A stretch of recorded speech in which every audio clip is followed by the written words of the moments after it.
Hi, Roxanne. So Oh, lovely to be with you. hi, Pam. I love being with you too. Thank you so much for this time. Yes, I'm so excited to talk about the retreat coming up on May 7th and 8th called Yeah. Beyond Duality, the Communal Heart, Mhm. and understanding more about how it's based on the Enya crossings. Yeah. Well, the India Crossings is a body of work that some people may know about, people that have been to these retreats before, but it's also quite new for those who haven't been exposed to it. And I'll talk about that in just a little bit. But you know what this retreat is based on the heart. And the India Crossings work really brings us into deeper contact with the heart. So I would want people to feel like they might not know what's going on because we're really focusing on our direct experience of the heart and our relationship to the heart. You know, our hearts have been pretty battered. uh, and we also live with in a culture that doesn't necessarily invite us to be in contact with our heart. So, you know, you can think about this as really a time of tuning in to the personal heart, one's personal heart, and all that comes with that, tuning in to the collective heart, like we're connected right now in our collective heart, and also to the heart, the universal heart. We're not disconnected from any of it. And so the Enya Crossings actually provides a map to the awakened heart. Mm. And it points, it points to our inner work and provides a framework for focusing in this retreat on the heart. But my hope and intention is that people have a direct experience of their heart and really be able to take this time to settle in, sink into their own hearts, have a personal experience that will be nourishing for them. Ah, beautiful. So, I'm hearing a lot of that. This is the Enya crossings, it's the framework here, but it's not, you don't necessarily have to know anything about the Enya crossings. You can come in, you know, if we were to start in a minute from now, and you would get everything you need Yeah, because we all have hearts, right? we all have hearts. And there are, before the retreat, there are materials and there are two short videos, about 20 minutes for each video that helps prepare retreatants for the actual experience. So one of those 20-minute videos focuses on the Any Crossings framework itself, on the symbol, and one of them focuses on what the focus of this specific retreat is, and that is what's called the portal of the communal portal. And uh, and so there'll be some background to help support uh, the retreatants as they come into the live retreat. Awesome. So, you were talking about this connection to the heart, connecting. Yeah. And so, can you say a little bit more about what do you mean when you're saying you'll feel connected to your heart, or connected to the greater heart? What's Yeah. that? You know, that's such a great question. And it's actually one of the questions that has led me into this work Mm. because the heart has, and when we talk about the heart, like which heart are we talking about? Are we talking about the Hallmark version of the heart? And that's what, that's a version. Um, but there's many expressions and experiences of the heart. And, there's also a lot of fears and misconceptions around really what the heart is. So in my inner work, what has come to me that is that there are 4 levels of heart consciousness. And I'll be sharing those in the retreat. And it has helped me to answer the question, what is this heart and which heart am I talking about? And why do I have this experience that I thought was related to my heart, but then have this experience. So I think it really will help to clarify that answer and or that question. And you know, there's not one easy answer to this. But as we sink in, as we learn to allow for contact, receive ourselves in our hearts, we begin to recognize that, oh, it has something to offer me. So it's a very personal experience, Pam. And I'm so excited to share this with retreatants because our hearts and our more awakened heart is so needed, not only in our own lives, but in our communities and really on the globe. Wow, it sounds like that. I mean, you're so right on. I'm feeling that too. And it's with the timing of this right now, right? As we're, Yeah. you know, a year into this pandemic and how we're going, like stuff is coming up, and it's what a beautiful space to be with each other and with your own, parts of the heart. Yes. I'm curious, if what how do you describe the Enneagram crossings? What is the Well, I wish I had an hour. You know, this has been work that actually emerged in 2012, and I've been working with it ever since. And it's teaching me really what it is. But it is a psycho-spiritual body of work that helps us to look at the relationship between what we might call our finite self. That is often ego driven, content driven, linear time oriented. That part of our consciousness that all of us know, pretty well. And the relationship to our finite nature, which I see as a vertical nature, our eternal nature. And generally, those have been separated in our consciousness and in society. They don't come together. But the truth is that they do intersect. They are part of the whole of who we are. And so this body of work helps us to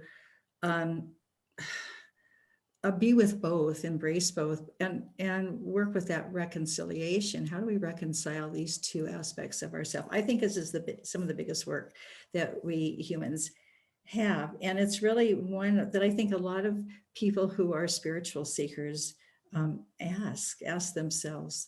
So, let me just say that, visually, the Enneagram crossing symbol integrates the Enneagram symbol. So for those who know that, along with a cross-cultural, non-dogmatic intersections between the vertical line and the horizontal line, the infinite and the finite dimensions of ourself, and the crossings. So that's where any crossings comes in. And there are a number, through the symbol, it has been revealed that there are a number of pretty deep level kind of psychic dimensions of our nature that underlie our personality types, and are based on, and I think support a sense of separation, that we're separate. And this body of work is also offering the opportunity to then recognize, using these dimensions, that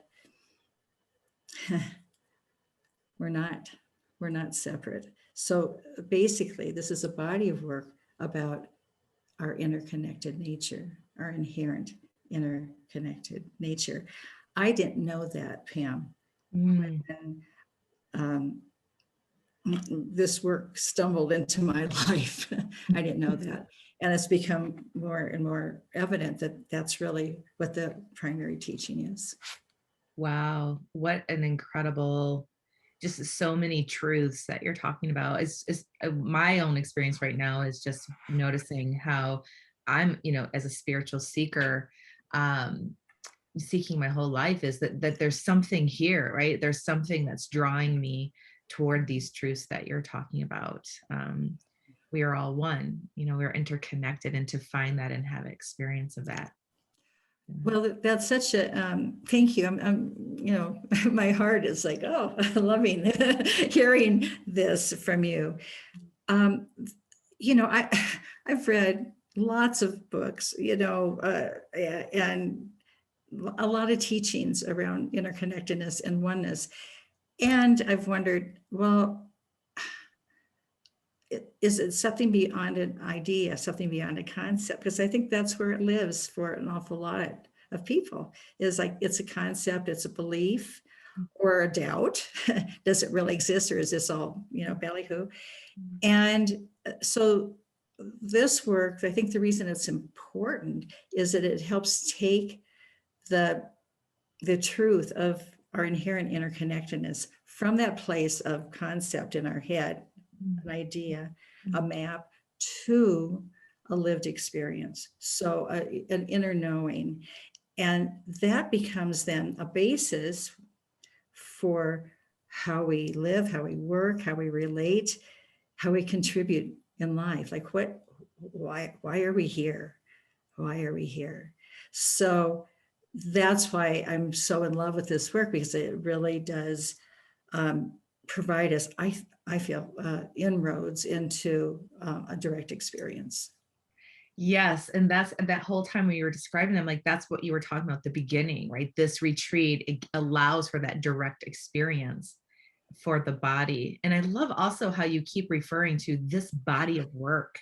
It's bringing us into our body and having taking something from a concept into that. That's priceless. It's priceless. Thank you. Well, I know it's what calls me, and that no longer our minds can play so many tricks on us, right? Yes, And they yes. can just confuse us even more. And it is this more embodied, direct experience that then we know that we belong here on earth. We can trust our experience more and live from that experience. And then that opens up so many possibilities, and it just confirms the inner knowing that we've always had, but have drifted away from. So I really see this retreat as a kind of a reunion, a remembering of our hearts. And gosh, we often don't give a whole lot of attention to this incredible, powerful part of our being. There's a lot of fears around it, a lot of beliefs around it. And, it's good to take a look at those and see what interferes with our heart experience. Beautiful. I would love to talk a little bit more about the retreat, just so people can get a feel for what to expect. So Yes. is this retreat, more lecture or interaction, or what can people expect? Yeah, good question.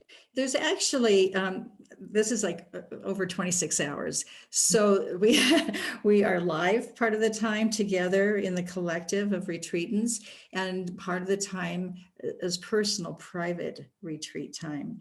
And so during the live collective time, there'll be some teachings interwoven all the time with some kind of experiential exercise, personal reflection, interactions with other retreatants.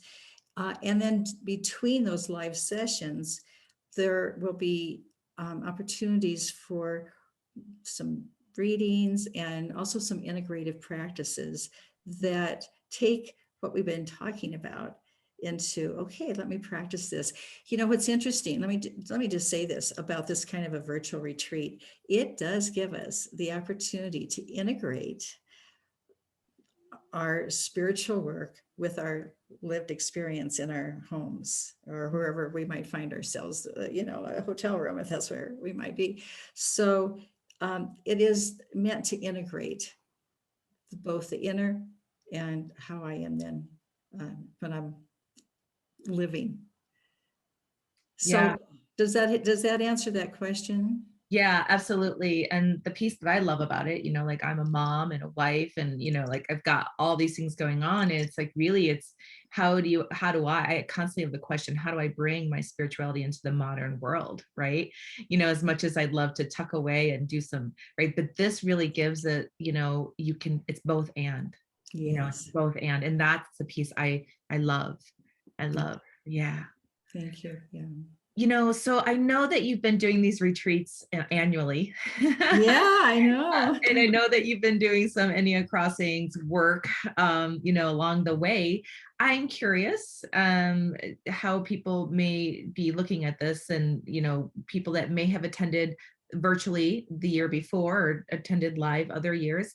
What can they expect to be different this time? Will be the different videos or those kinds of things? Well, yeah, some of the material, and I hope this is true, will be similar to what people have heard before or worked with before. And there's going to be some new work in this.